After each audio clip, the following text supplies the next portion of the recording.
2026 T twenty বিশ্বকাপের জন্য 15 সদস্যের সম্ভাব্য দল ঘোষণা করেছে বাংলাদেশ ক্রিকেট বোর্ড। আসুন আজকের এই ভিডিওতে জেনে নেই কারা কারা জায়গা পেলেন সেই দলে।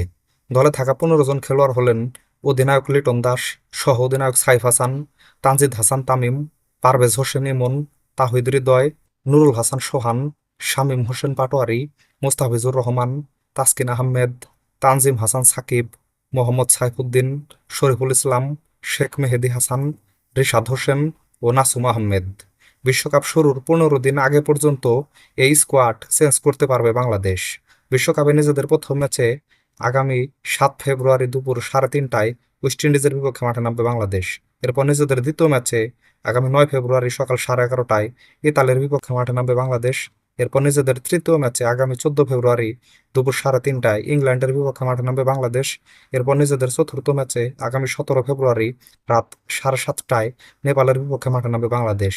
তো বন্ধুরা, ভিডিওটা ভালো লাগলে একটা লাইক দিন, সাথে ক্রিকেট ও ফুটবলের নতুন নতুন আপডেট পেতে এখনই আমার চ্যানেলটাকে সাবস্ক্রাইব করে দিন। সকলকেই ধন্যবাদ।